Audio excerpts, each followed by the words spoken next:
What's up, everybody? Derek Anderson, the DA. All right, everybody, check it out, man. We got to talk about The Crow because the director is out there eating crow.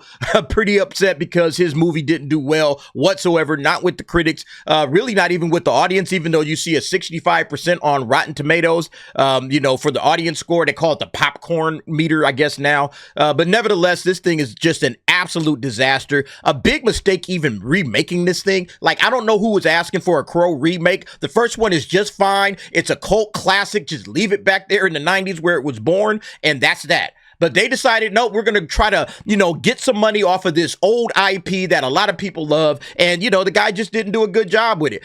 So you can see right here on Deadline, they report that The Crow's $50 million reboot only brought in $4.6 million in the opening weekend. That is insane.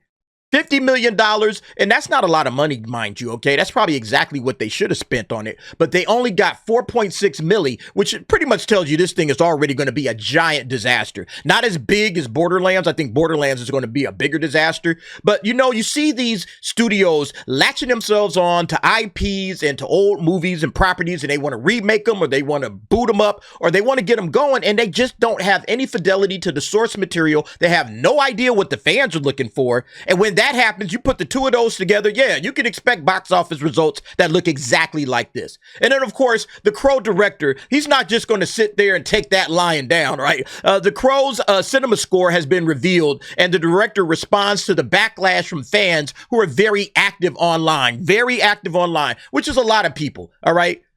Newsflash, genius. There's a lot of people online right now on social media, and they will absolutely let you know what they feel about the movie that you just dropped, especially when you're coming after something that they love, all right? A cult classic like The Crow. So yeah, let's see what this guy had to say. Lionsgate waited as long as possible before lifting The Crow's review embargo, seeing as it sits at 21% on Rotten Tomatoes and now at 20, right?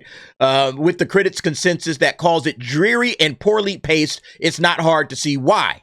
The Crow has been awarded a B- cinema score, putting it on par with the likes of Dark Phoenix, Hellboy, Sin City: A Dame to Kill For, Hulk, The League of Extraordinary Gentlemen, and Punisher: Warzone. So pretty much a whole bunch of bullshit, all right? Bunch of crappy movies that didn't do well in the box office. I think this has to be the David Harbour Hellboy reboot. I think that's what this one has to be, because the OG Hellboy is dope, all right? And I don't think that got that kind of a score. I like the Hulk. I think they're talking about Ang Lee's Hulk. I liked it for what it was, but it wasn't a great movie by any stretch of the imagination. I think the rest of these joints, I pretty much, yeah, these are all bad movies, all right? Especially Dark Phoenix. Dark Phoenix is utter trash. In some respects, it feels like the odds have been stacked against The Crow from the beginning. The response to the news of a reboot was met with largely negative reactions, and the trailer received a surprising amount of scorn, particularly for Bill Skarsgård's appearance as Eric. Talking to Entertainment Weekly, director Rupert Sanders responded to some of the backlash. I think a lot of people are very active online and not so active in life. He stated, get out and do something and have less time throwing stones. Yeah, look, bruh, they was trying to get out and do something, all right? They were trying to get out and go watch a movie. They always say, get out of your house, go touch grass. Like, all right, cool. They got a Crow movie in theaters. All right, I'm going to go touch some grass and then, go out and hang out with some friends. I'm going to get out of the house. I'm not just going to sit on the couch all day playing video games in the basement or whatever. All the nonsense that they always try to throw out there at these cats that are critical of them, right? Go touch grass. All right, I'm going to go touch grass. I'm going to do all of that stuff. I'm going to go outside, and then you give me this trash movie. And then I come out and trash it, and then you tell me, get out and do something. They're like, man, yo, bro, get out and make a better movie, all right? Quit disrespecting your audience. How about that on top of it, all right? Why are you out here slamming the fans? Like, this makes absolutely no sense for all of these filmmakers to constantly be coming out here slamming the fans. The fans are the ones that put the money in your pocket, G. Do you not understand that? If it wasn't for the fans that's out here slamming your movie, all right, you couldn't do the job you're doing. You couldn't be a filmmaker if it wasn't for people going to movies to watch films. They just happen to not like the one you did. When are these idiots going to finally say, you know what? I messed that one up. Okay. Hey, you know what? If you didn't like the film, you know what? I'll try better next time.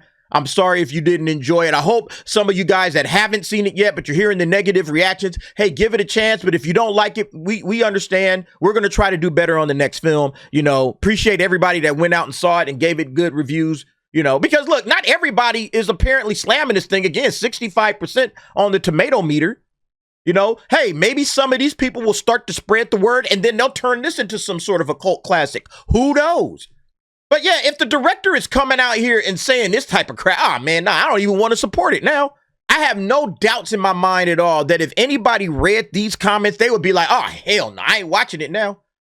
No chance I'm going to go out there and support this jackass. It's ridiculous, man. The filmmaker added, I think it would be great just for people to know that this is a reimagining and wildly different from the original and that the original is still there. I haven't recorded over anyone's VHS. You see the snark? Just the snarkiness coming out of this guy. The nerve of this guy to come out and reimagine, all right, a cult classic and get mad that people ain't rocking with his imagination. It is what it is, man. Why don't you just take some humility pills and say, damn, I guess I didn't really do a good job. I came out here and I tampered with somebody else's love. All right. They love The Crow. The Crow is one of the more popular movies that had ever came out of the 90s, especially coming on the heels of Brandon Lee's death. I can see a lot of people saying, yo, man, this is like almost damn near sacrilege that you're even talking about remaking this movie. There's a ton of movies that are just like this. There's like Big Trouble in Little China. Man, don't ever remake that. Okay. They Live goes along with that. Don't ever remake that. Back to the Future. Don't remake that. All right. Some things are just sacred. You can't touch them. The Last Dragon. Don't ever remake The Last Dragon. Please. Okay. There are certain things that are just sacred that are just untouchable and you shouldn't even think about doing it. And The Crow is one of them. But y'all did it. Okay. Hey, so you got to take your medicine at this point. That's all it is to it. Straight up, man. You can still go to see that movie, and I hope this movie resonates with people who love that movie when they were in their teens. This is my version of that text. It was my adaptation of James's graphic novel, which I loved. Telling upset fans to go and touch grass doesn't seem like the smartest way to win them over, though Sanders is right that this take on The Crow is very different from its 1994 predecessor, now considered a cult classic. Yeah, it's an absolute cult classic, and they're right. Okay, for once, comic book movie has an opinion that I agree with. Telling people to go touch grass isn't how you're going to win them over. It's just absolutely ridiculous, man. Look, at the end of the day, if you like the movie, if you hate the movie, whatever, you should feel free to voice your opinion of that without hearing from those yo-yos over there, the director and the producers and the actors and the writers. Those guys, your job is just to produce art. That's it. That's all. Produce the art. We will be the judges of whether the art is good or bad, whether you did, fidelity to the source material, whether you honored the original, the cult classic of The Crow with Brandon Lee, whether you did any of that or whether you just shit the bed. That is going to be up to the fans to decide, and you just got to rock with that. This is the life you chose. You chose to be a film director. You chose to jump into this arena. You can't get your feelings hurt, man. Because look, it's clear to me that this guy saying this mess right here, all right, this guy's feelings was absolutely hurt. Oh, they're very active online and not so active in life. That is just wow. And what's really funny is that it was the critics that was the main ones hating on it. And critics gave it 20%. Audience is actually giving it a fresh bucket of popcorn, but he's still coming after the audience. Maybe you should be talking to the critics about that shit, bruh. Seriously. Look, the top critic gave it a 14%. Only 3 people liked it, 19 rottens. Okay. And then the critics say, man, look, let's see what the popcorn. Yeah, down here. Yeah, the all audience. I don't understand this popcorn meter shit now. It seems like Rotten Tomatoes is just trying to hide bad scores, Say, man, we don't want to let everybody know what the real bad scores are. So we're just going to put verified audience only if you get your tickets on Fandango.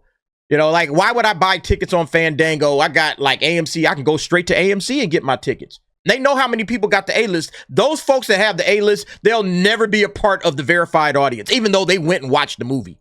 But anyway, y'all, I think it's just hilarious, man. This guy is just pissed for all the wrong reasons. Be mad at yourself, G. Be mad at yourself for making a movie that nobody liked and learn something from that, okay? Be humble, all right?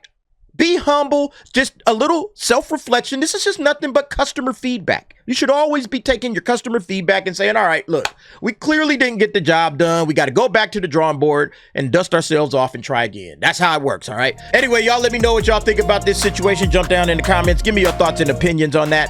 And thanks for watching. See you next time.